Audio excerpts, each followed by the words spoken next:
नमस्कार, मनी गुरु के इस खास पेशकश में आप सभी का स्वागत है। मैं हूं स्वाति रायना। आज हम आपको बताएंगे ऐसे फंड्स के बारे में जो आप अस्थिर बाजार में अगर अपने पोर्टफोलियो में शामिल करें तो झमाझम मुनाफे की होगी बरसात। तो ऐसे कौन से फंड आप अपने पोर्टफोलियो में शामिल कर सकते हैं जो कि बाजार के उतार चढ़ाव में भी आपको कमा कर दे कुछ प्रॉफिट। इसी पर चर्चा करने के लिए हमारे साथ है Pankaj Matpal, MD Optima Money. Pankaj ji, बहुत स्वागत करते हैं हम आपका आज के इस शो में, क्योंकि अभी निवेशकों के मन में कई सवाल हैं कि बाजार में तो बहुत ज्यादा उतार चढ़ाव है, इसलिए उनकी पोर्टफोलियो का क्या होगा। इसलिए हम आपसे चर्चा करने वाले हैं कुछ ऐसी कैटेगरीज की और कुछ ऐसे फंड्स आपसे जानेंगे जो कि बाजार की इस अस्थिरता में भी एक स्थिरता प्रदान कर सकते हैं किसी के पोर्टफोलियो में और लॉन्गर टर्म में एक अच्छा जो रिटर्न है वो कमा कर दे सकते हैं।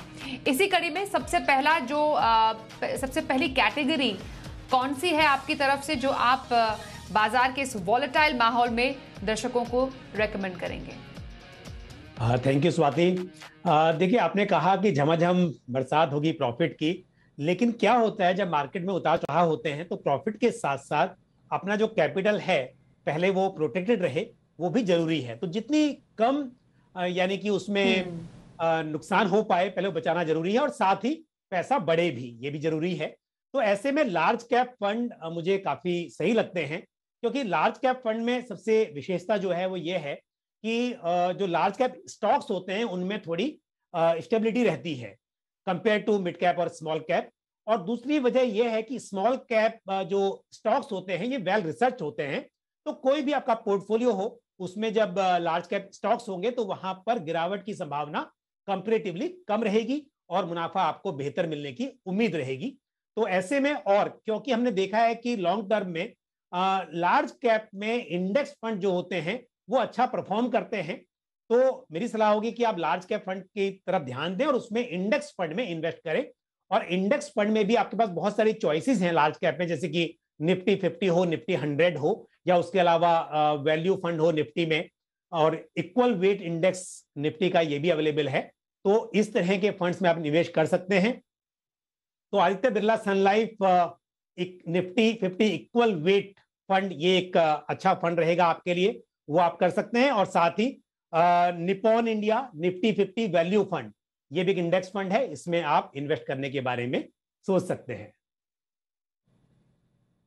ओके, तो आप कह रहे हैं कि लार्ज कैप इंडेक्स फंड ऐसे किसी बाजार में पोर्टफोलियो को स्थिरता प्रदान करने के लिए एक अच्छा ऑप्शन हो सकता है, क्योंकि बाजार के अस्थिरता से यूजुअली जो लार्ज कैप है वो बहुत ज़्यादा प्रभावित नहीं होता है, और जैसे जैसे इकोनॉमी में सुधार आता है लार्ज कैप में भी बेहतर प्रदर्शन की उम्मीद रहती है। पर ये पर्टिकुलरली इंडेक्स की जब आप बात कर रहे हैं, लार्ज कैप इंडेक्स फंड पिछले over the period of time जो लार्ज कैप का अपने बेंचमार्क इंडेक्स के तुलना में जो प्रदर्शन रहा है वो शायद कुछ खास नहीं रहा है। लार्ज कैप इंडेक्स फंड की अगर बात करें तो उसका प्रदर्शन पिछले कुछ समय में कैसा रहा? बिल्कुल, देखिए, हम जब इंडेक्स की बात कर रहे हैं तो मतलब हम ओवरऑल मार्केट की बात कर रहे हैं, हम इंडेक्स से ही फंड्स को कंपेयर करते हैं। तो इसलिए मैंने कहा, जैसा कि आपने अभी कहा कि जो एक्टिवली मैनेज फंड हैं उनका प्रदर्शन बेंचमार्क के मुकाबले में कुछ खास नहीं रहा। तो यानी कि बेंचमार्क का जो प्रदर्शन था वो ठीक ठाक था, उससे कम एक्टिवली मैनेज फंड जो थे वो परफॉर्म कर पाए अधिकतर। तो इसके लिए मैंने सीधा इंडेक्स फंड, जिसको आप बेंचमार्क लेके चल रहे हैं, उन्हीं फंड्स में इन्वेस्ट करने की सलाह दी है। ओके, अब अगली कैटेगरी की तरफ आते हैं, क्योंकि यहाँ पर बहुत ज्यादा जरूरी है अपने पोर्टफोलियो में ये जानना और समझना कि बाजार के उतार चढ़ाव के साथ जो आपका इक्विटी और डेट का कंपोनेंट है पोर्टफोलियो में वो भी मैनेज होता रहे। तो ऐसी कौन सी कैटेगरी है जो इस मैनेजमेंट को बहुत बखूबी निभाती है? बिल्कुल स्वाति, इसके लिए बैलेंस एडवांटेज फंड, या जिसे हम कहते हैं डायनेमिक एसेट एलोकेशन फंड, ये एक बहुत ही अच्छी कैटेगरी है। देखिए, ये हाइब्रिड फंड की कैटेगरी है, यानी कि आपका इन्वेस्टमेंट जो है वो इक्विटी और डेट दोनों ही तरह के एसेट क्लास में हो सकता है, लेकिन यहां पर कितना एलोकेशन इक्विटी में होना है और कितना डेट में, ये समय समय पर फंड मैनेजर्स तय करते हैं। तो यदि मार्केट में अच्छे रिटर्न्स की उम्मीद है इक्विटी से, तो एलोकेशन इक्विटी में बढ़ाया जा सकता है, और जब यहां पर ज्यादा उतार चढ़ाव की संभावना हो, तो ऐसे में डेट में एलोकेशन बढ़ाया जा सकता है। तो इसके लिए ये जो कैटेगरी है ये मुझे बहुत सही लगती है। और खास तौर पर ऐसे टाइम पर जब मार्केट में उतार चढ़ाव बना हुआ है और नए इन्वेस्टर्स जिनको मार्केट की बहुत अच्छी जानकारी नहीं है कि कब प्रॉफिट बुक करना है, कब इक्विटी में रहना है, कब निकलना है, तो इस तरह के इन्वेस्टर्स के लिए और ऐसे समय पर जो कि हम अभी देख रहे हैं और आगे भी कुछ समय के लिए मुझे लगता है कि मार्केट में उतार चढ़ाव बना रहेगा, तो ऐसे में बैलेंस एडवांटेज फंड्स जो हैं ये बहुत ही सही रहेंगे। और खास बात यहां पर यह भी है कि अगर किसी वक्त पर यहां पर इक्विटी का एलोकेशन जो है वो 65% से कम भी हो जाता है, तो भी आपको यहां पर इक्विटी का टैक्सेशन मिलेगा। इसके लिए टैक्स एफिशिएंट है, इस तरह से मतलब इन्हें डेरिवेटिव से हेज किया जाता है कि आपका जो नेट इक्विटी एलोकेशन है मतलब वो चाहे कम हो जाए लेकिन ग्रॉस एलोकेशन जो है इक्विटी का 65% से अधिक ही रहे, तो यहां पर आपको टैक्स एफिशिएंट रिटर्न्स मिलेंगे और साथ ही पोर्टफोलियो आपका एक स्टेबल रहेगा, ऐसा आप यहां से उम्मीद कर सकते हैं। तो इस कैटेगरी की मैं दो स्कीम आपको सजेस्ट करूंगा। एक ICICI prudential balance advantage fund, क्योंकि ये पायनियर फंड है, सबसे पहला फंड है इस कैटेगरी का और कंसिस्टेंट इसकी परफॉर्मेंस है। और साथ ही आप एडलवाइज बैलेंस एडवांटेज फंड में इन्वेस्ट करने के बारे में सोच सकते हैं। ओके, तो ये रही बैलेंस एडवांटेज फंड की कैटेगरी जिसकी चर्चा अभी पंकज जी कर रहे थे। बेसिकली इक्विटी और डेट को बैलेंस करने का काम ये कैटेगरी करती है बाजार की वैल्यूएशन के हिसाब से, और इसमें जो फंड मैनेजर है वो तय करता है कि एलोकेशन बाजार की चाल के हिसाब से कैसे करना है। तो आपको बहुत ज़्यादा टेंशन लेने की ज़रूरत नहीं है, स्पेशली इस कैटेगरी में। तो बाजार के अस्थिरता में बैलेंस एडवांटेज फंड, जिसे डायनेमिक एसेट एलोकेशन फंड भी कहा जाता है, उसमें आप निवेश कर सकते हैं। ये हम पंकज जी से चर्चा कर रहे हैं। अब अगली कैटेगरी जिस पर नजर रहनी चाहिए खास तौर पर बाजार के इस माहौल में, वो कौन सी रहेगी पंकज जी? बिल्कुल स्वाति, देखिए लार्ज कैप की हमने बात की, हमने एक हाइब्रिड की बात की। अब क्योंकि निवेशकों को पोर्टफोलियो में यह भी लगता है कि इस वक्त पर तो लार्ज कैप ठीक है, लेकिन समय के साथ अगर जरूरत रही तो मिड कैप या स्मॉल कैप इस तरह का भी इंक्लूजन होना चाहिए। तो अब यदि आप डायरेक्टली मिड कैप में करेंगे, स्मॉल कैप में करेंगे, और जिसे हम बात कर रहे हैं कि मार्केट में उतार चढ़ाव की संभावना बनी हुई है, तो रिस्क बढ़ सकता है। तो एक फ्लेक्सी कैप कैटेगरी है। फ्लेक्सी कैप कैटेगरी में सेबी के जो नियम है उसके अनुसार मिनिमम 65% एलोकेशन इक्विटी और इक्विटी रिलेटेड इंस्ट्रूमेंट में करना होता है। लेकिन कितना लार्ज कैप में करना है, कितना मिड कैप में करना है, कितना स्मॉल कैप में करना है, ये फंड मैनेजर्स तय कर सकते हैं। तो यदि आप फ्लेक्सी कैप फंड में निवेश करते हैं तो इस वक्त आप देखेंगे, क्योंकि जैसा मैंने कहा कि फंड मैनेजर्स पर कॉल लेते हैं, तो इस वक्त पर ऑलमोस्ट सभी फ्लेक्सी कैप फंड में मेजर एलोकेशन लार्ज कैप में है, क्योंकि हम देख रहे हैं मार्केट में उतार चढ़ाव बना हुआ है। लेकिन जब अच्छा वक्त आएगा मिड कैप स्मॉल कैप के लिए, तो ऑटोमेटिकली फंड मैनेजर्स एलोकेशन जो है स्मॉल कैप में मिड कैप में बढ़ा देंगे।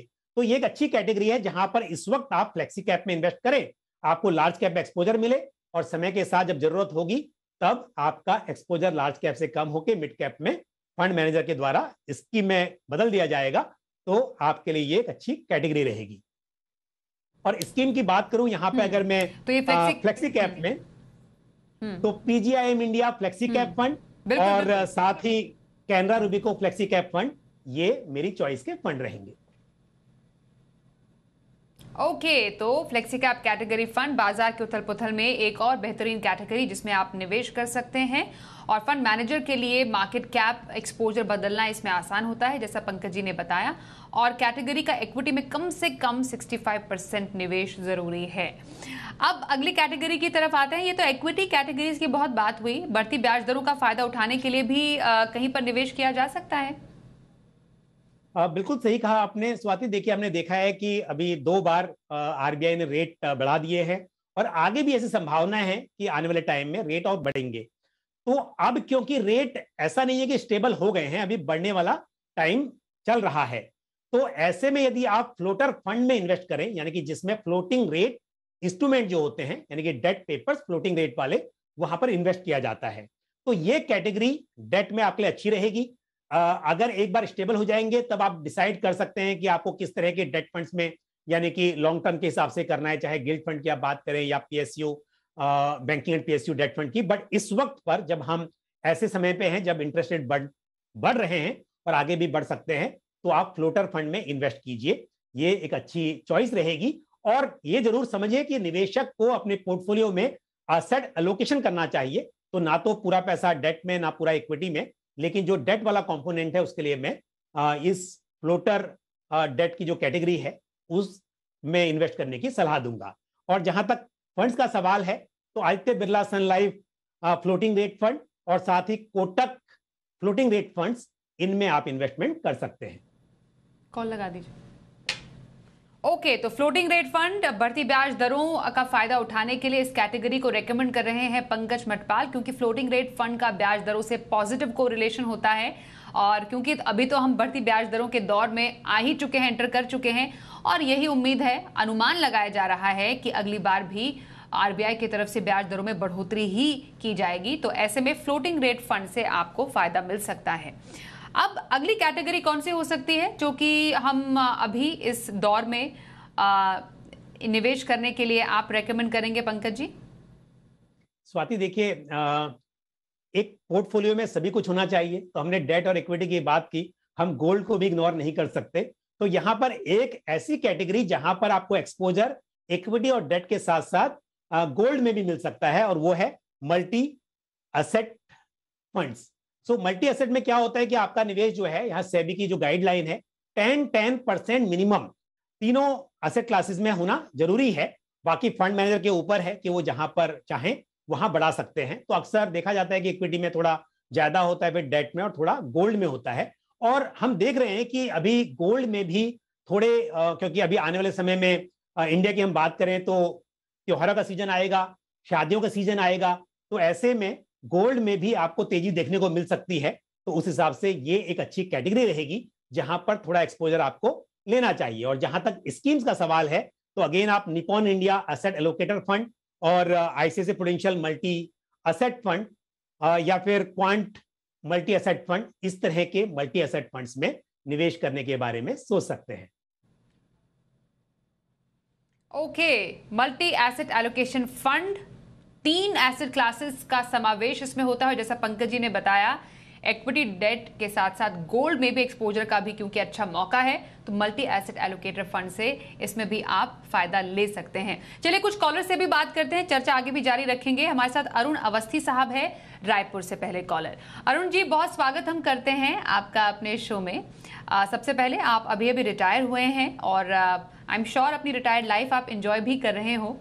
आपने हमें लिखा कि आपको रिटायरमेंट पर एक मुश्त रकम मिली है, लगभग 1.5 करोड़ की। सर, 1,50,00,000। 1,50,00,000 की, जी। ये जो रकम मिली है, तो अभी क्या चाह रहे हैं? अभी कोई अभी निवेश है आपका ऑलरेडी जो आप कर रहे हैं, या आप कोई भी इन्वेस्टमेंट म्यूचुअल फंड्स में नहीं है अभी आपकी? नहीं मैम, इन्वेस्टमेंट किया है जो रिटायरमेंट के बाद लोग करते हैं, जैसे और ये स्टेट बैंक का भी सिटीजन है, उसमें भी इन्वेस्ट किया है, कुछ पोस्ट ऑफिस में भी इन्वेस्ट किया है। तो लगभग अभी मुझे 40,000 रुपये पर मंथ मिल रही है इनकम, लेकिन दैट इज नॉट सफिशिएंट। मैं चाहता हूँ लगभग 70 से 80,000 रुपये इनकम मुझे मिले। और एक म्यूचुअल फंड में भी HDFC बैलेंस एडवांस फंड में कुछ 10 लाख रुपए डिपॉजिट किए हैं, लेकिन वो सफिशिएंट नहीं है। तो मैं जानना चाहता हूँ कि और कौन से ऐसे फंड हैं जिनमें मुझे रेगुलर टैक्स फ्री इनकम मिले। ओके, और आप लिख रहे थे कि आपकी अभी एक लाइबिलिटी भी बाकी है, आपको शादी करनी है अपने बच्चे की?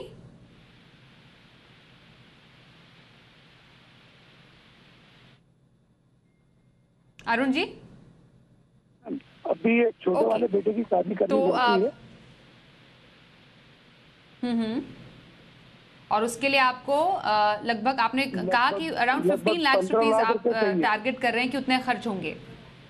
वो 15 लाख रुपए मेरे पास हैं। अभी बहुत सारे और कुछ पैसे बचे हुए, लगभग 60 to 70 लाख रुपीस उसको इन्वेस्ट करने हैं, तो वो कहाँ करें? ओके, तो आप चाह रहे हैं कि 60 to 70 लाख रुपीस आप इन्वेस्ट करना चाह रहे हैं इस कुल 1.5 करोड़ की रकम में से, राइट अरुण जी? जी मैम।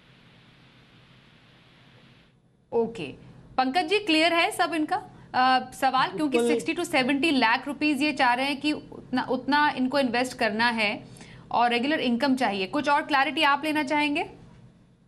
अरुण जी, आपने जो बताया कि 1.5 करोड़ रुपया आपको मिला, आपने कुछ इन्वेस्ट किया है उसमें से, तो मुझे मतलब मैं अभी स्कीम की जो बात करूंगा, आपने जैसे कहा कि पोस्ट ऑफिस में इन्वेस्टमेंट किया हुआ है, लेकिन अब सिर्फ 60-70 ही बचा है इन्वेस्ट करने के लिए, पूरा पूरा आप ऐसा चाह रहे हैं कि म्यूचुअल फंड में ही करना है, या फिर अभी जो 1.5 करोड़ में से और कुछ भी है जो आप करने वाले हैं, तो ताकि मैं कुछ स्कीम आपको डेट साइड में भी बता पाऊं, इस तरह की स्कीम बता पाऊं, तो 60-70 के अलावा और कुछ पैसे भी हैं उसमें बचे हुए इन्वेस्ट करने के लिए? रखा हूँ फर्दर लायबिलिटीज के लिए, लेकिन जो ये इन्वेस्ट करना है मुझे जी मैं समझ गया। स्वाति, यहाँ पे ना एक बड़ा इंपॉर्टेंट चीज है जो अरुण जी के लिए बहुत इंपॉर्टेंट है और बाकी भी जो व्यूअर सुन रहे हैं उनके लिए बहुत ही इंपॉर्टेंट है। क्या होता है कि कई बार बैंक में ऐसा बोला जाता है, मुझे भी ऐसा सुनने में आया है कि आपको हर महीने 1% मिलेगा, आप इतना इन्वेस्ट कर दीजिए म्यूचुअल फंड में, आपको डिविडेंड मिलेगा 1% का। तो मैं अरुण जी आपको बता दूं कि म्यूचुअल फंड में रिटर्न्स गारंटीड नहीं होते हैं। ऐसी कोई स्कीम नहीं है जहां पर आपको हर महीने रिटर्न्स गारंटीड मिल सके। दूसरी बात, म्यूचुअल फंड में क्योंकि पहले डिविडेंड को बड़ा मिसयूज किया गया था, कहा गया था कि आपको गारंटीड डिविडेंड मिलेगा, तो गारंटी तो पहले भी नहीं थी, लेकिन अब तो म्यूचुअल फंड में डिविडेंड वर्ड ही नहीं है, इसको रिप्लेस कर दिया गया है इनकम डिस्ट्रीब्यूशन कम कैपिटल विड्रॉल। मतलब अब म्यूचुअल फंड में दो प्लान होते हैं, एक होता है ग्रोथ और दूसरा होता है इनकम डिस्ट्रीब्यूशन कम कैपिटल विड्रॉल। दूसरी बात, अभी आपने कहा कि मुझे टैक्स फ्री पैसे मिलते रहे, तो म्यूचुअल फंड में जो इनकम डिस्ट्रीब्यूशन कम विड्रॉल प्लान है वो हो, चाहे उसको आप डिविडेंड कह लें, वो टैक्स फ्री नहीं है, टैक्सेबल है। और साथ ही आप अगर विड्रॉ करते हैं तो उस पर भी आपको टैक्स लग सकता है, कैपिटल गेन टैक्स लग सकता है। तो टैक्स फ्री रिटर्न भी नहीं है। टैक्स फ्री रिटर्न जो आते हैं वो सिर्फ सुकन्या समृद्धि योजना और पीपीएफ का जो इंटरेस्ट आता है वही टैक्स फ्री होता है। बाकी आज की तारीख में इंडिया में ऑलमोस्ट सभी तरह के रिटर्न जो है टैक्सेबल है। तो म्यूचुअल फंड से रिटर्न जो आएंगे वो गारंटीड नहीं है, पहली बात। दूसरी बात, जो रिटर्न आएंगे वो टैक्सेबल होंगे। तो म्यूचुअल फंड अच्छा है आपको कैपिटल को एप्रिशिएट कराने के लिए, समय के साथ ग्रोथ के लिए, लेकिन इस तरह की उम्मीद करना कि आपको साल में 9% का जो आपने लिखा है या फिर किसी भी तरह का रिटर्न गारंटीड मिल सके, वो नहीं होता है। अब आपने कहा कि आपने इन्वेस्टमेंट ऑलरेडी किया हुआ है पोस्ट ऑफिस में, लेकिन मुझे नहीं पता कहां का, मैं कुछ अपनी राय दे देता हूं। देखिए, अगर 1.5 करोड़ रुपया आपको मिला था तो पहली चीज होनी चाहिए किसी भी रिटायर्ड पर्सन को कि सीनियर सिटीजन्स सेविंग्स स्कीम जो है, जो पोस्ट ऑफिस में और बैंक्स में भी आपको मिलती है, उसमें आप डिपॉजिट करें कि आपको गारंटीड वहां पे रिटर्न मिलता है, तो कैपिटल आपकी इरोड नहीं होगी। और साथ ही 7.40% का उस पर इंटरेस्ट है। हालांकि पेमेंट जो आता है क्वार्टरली आता है, लेकिन वो एक अच्छा है। 15 लाख की लिमिट है। रिटायर्ड व्यक्ति अगर उसका स्पाउस जो है, आपके केस में आपकी धर्मपत्नी भी यदि 60 ईयर्स की है, तो आप उनके नाम से भी अलग से 15 लाख कर सकते हैं। तो 15 लाख दोनों जगह पे किया जा सकता है। साथ ही एक योजना है प्रधानमंत्री व्यय वंदना योजना। ये एलआईसी के थ्रू बेची जाती है, पर ये एलआईसी का प्लान नहीं है, ये गवर्नमेंट ऑफ इंडिया का प्लान है, लेकिन उन्होंने इसको बेचने के लिए एलआईसी को दिया हुआ है। यहां पर भी लिमिट 15 लाख की है। 15 लाख यहां भी डिपॉजिट किया जा सकता है, तो इसमें भी आप कर सकते हैं। यहां पर भी आपको 9,250 रुपया हर महीने मिल सकता है 15 लाख पर। तो इसमें भी दोनों अकाउंट में आप कर सकते हैं, उसका आप हेल्प लीजिए। प्लस आपको थोड़े पैसे एफडी में रखने चाहिए। मतलब 15 लाख तो आप बच्चे की शादी के लिए, बेटी की शादी बोल ही रहे हैं, उसके अलावा भी 10 लाख आप कीजिए, कभी जरूरत पड़े उसके लिए काम आएंगे। प्लस आपको government of India floating rate savings bond, जो कि गवर्नमेंट ऑफ इंडिया के बिहाफ पर आरबीआई जारी करती है, इन बॉन्ड्स में इन्वेस्ट करना चाहिए। देखिए, आप खाली रिटर्न हाई मत देखिए, सेफ्टी भी देखिए। और यहां पर 7.15% का इंटरेस्ट है इस वक्त पर, और ये समय के साथ बढ़ भी सकता है, क्योंकि इंटरेस्ट रेट बढ़ेंगे तो ये फ्लोटिंग रेट बॉन्ड है, यहां पर बढ़ सकते हैं। उसके अलावा आप कुछ बॉन्ड्स में, कुछ पब्लिक सेक्टर एंटरप्राइज के बॉन्ड्स या फिर कॉर्पोरेट बॉन्ड में इन्वेस्ट कर सकते हैं। और थोड़ा पैसा, जैसे आप 60 लाख की बात कर रहे हैं, ये सब इन्वेस्ट करने के बाद 60 लाख बच जाएगा आपके पास या बचा हुआ है, इस पैसे को आप म्यूचुअल फंड में कर तो लीजिए, लेकिन ये उम्मीद मत कीजिए कि इमीडिएटली आप यहां से रिटर्न पाएंगे। आप इसको ऐसे रखिए कि समय के साथ पैसा बढ़े और तब वहां से आप सिस्टमैटिक विड्रॉल प्लान के जरिए एक अमाउंट फिक्स कर लीजिए, क्योंकि आप अगर ये इनकम डिस्ट्रीब्यूशन कम विड्रॉल प्लान का ऑप्शन लेंगे जिसे आप डिविडेंड कह रहे हैं, तो वहां पर गारंटीड नहीं है कि आपको एक फिक्स अमाउंट मिलेगा। आप जब पैसा बढ़ जाएगा फिर आप यहां से सिस्टमैटिक विड्रॉल प्लान के जरिए एक फिक्स अमाउंट हर महीने पा सकते हैं। तो आप इन पैसों को इंडेक्स फंड में थोड़ा आप डेट फंड में या हाइब्रिड फंड में, बैलेंस एडवांटेज फंड में, इस तरह के फंड में इन्वेस्ट करके अभी रख दीजिए। जो आपको महीने का खर्चा चाहिए वो मैंने आपको बताया कि जो फिक्स इनकम वाली स्कीम है वहां से फिलहाल मिल जाएगा, और ये पैसा बढ़ेगा क्योंकि समय के साथ आपका खर्चा अगर आज की तारीख में 50,000 1 लाख रुपए है तो समय के साथ बढ़ेगा भी, उस वक्त पर यह पैसा काम आएगा। पर इमीडिएटली इन्वेस्ट करना और उम्मीद करना कि आपको अभी से उस पर रिटर्न मिलने लगे, वो उम्मीद करने में आपका जो कैपिटल है वो इरोड होता जाएगा, कम होता जाएगा। बिल्कुल अरुण जी, होपफुली आपके लिए जो ये सलाह है वो कारगर साबित होगी। मनी गुरु में आज हमारे साथ है ऑप्टिमा मनी के एमडी पंकज मटपाल। एक कॉलर से बात करते हैं, चंडीगढ़ से सतबीर सिंह हमारे साथ है। सतबीर जी, बहुत स्वागत करते हैं हम आपका आज के हमारे इस शो में। आप जल्दी ही रिटायर होने वाले हैं और नमस्कार। आपने लिखा था कि आप सारी जिम्मेदारियों से मुक्त भी हो चुके हैं, तो ये तो बहुत अच्छी बात है कि रिटायरमेंट से पहले आपने सारी अपनी लाइबिलिटीज पूरी कर ली हैं। अब बताइए क्या चाहते हैं अपने रिटायरमेंट लाइफ से और कैसे फाइनेंशियल प्लानिंग करना चाह रहे हैं? ये है कि वो तो मैं 2 साल बाद जो है रिक्वेस्ट करूंगा, जो पैसा मिलेगा कि उसको मैं कहाँ इन्वेस्ट करूं। फिलहाल यही है कि मैंने 26,000 की कुछ SIP की हुई है, तो मैं ये जानना चाहता था कि अगर मैं ये 7-8 साल के लिए अगर ये चलती रहे तो क्या ये ठीक है या इनमें कुछ बदलाव की जरूरत है? क्योंकि के बाद भी मैं रिटायरमेंट के बाद भी इनको कंटिन्यू रख सकता हूँ। ओके, रिटायरमेंट के बाद भी कंटिन्यू रख सकते हैं। और आपका एनपीएस में भी आप निवेश कर रहे हैं 4,000 पर महीना? वैसे मेरी पेंशन है, पीएफ ओपटी हूँ मैं, लेकिन मैंने एडिशनल एनपीएस किया हुआ है। हाँ जी। ओके, तो फिलहाल पंकज जी कैसा लग रहा है इनका पोर्टफोलियो आपको? बिल्कुल स्वाति, थोड़ा सा बदलाव की जरूरत है। सतबीर जी देखिए, आपने हालांकि कहा कि पेंशन भी है, एनपीएस में भी कंट्रीब्यूशन है, चिंता की कोई बात है नहीं, पेंशन की तो पूरी तैयारी है।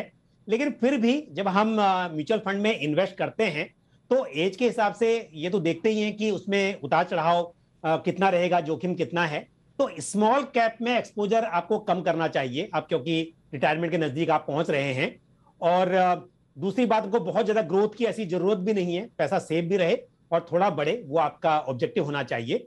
आपने बहुत सारे फंड्स में इन्वेस्ट किया हुआ है, तो मैं कहूंगा कि आप सिर्फ कोटक फ्लेक्सी कैप फंड जो है इसमें बने रहें, या उसमें कैंसिल कर दे, बल्कि बाकी जो दूसरे हैं उनमें आप बने रहें। तो एक कोटक फ्लेक्सी कैप फंड को आप कैंसिल कर दे, और उसके अलावा जो लार्ज कैप फंड हैं या उसमें से लार्ज एंड मिड कैप में से आप क्या करें, मेरे asset emerging blue chip fund और कैनरा रूबिको इमर्जिंग इक्विटी फंड, इन दोनों में से आप किसी एक में रखें, मतलब कोई भी एक चलने दें, एक को आप बंद कर दें। और अब एक काम करें, एक आप इक्विटी हाइब्रिड फंड को अपने पोर्टफोलियो में शामिल करें। तो इक्विटी हाइब्रिड में आप कैनरा रूबिको इक्विटी हाइब्रिड फंड में कर सकते हैं। तो एक आपको फ्लेक्सी कैप फंड रखना है, एक कैंसिल करना है, एक आपको large and mid cap fund है, उन दोनों में से एक रखना है, और साथ ही आपको एक इक्विटी हाइब्रिड फंड ऐड करने की मैं आपको सलाह दे रहा हूं। ओके सतबीर जी, होपफुली आपको सलाह मिल गई है। बिल्कुल, बहुत धन्यवाद हमसे बात करने के लिए, और धन्यवाद आपका भी करेंगे पंकज जी, आप हमारे साथ आज इस शो में शामिल हुए। तो मनी गुरु में आज के लिए बस इतना ही। पर ब्रेक पर जाने से पहले सवाल कैसे पूछ सकते हैं, आप हमें व्हाट्सएप पर सवाल पूछ सकते हैं। व्हाट्सएप पर अपना सवाल भेजिए, अपना नाम के साथ, अपना फोन नंबर, और साथ ही ईमेल भी कर सकते हैं। सोशल मीडिया पेजेस पर भी अपना सवाल भेज सकते हैं। तरीका आपके सामने है। फिलहाल दीजिए इजाजत, नमस्कार।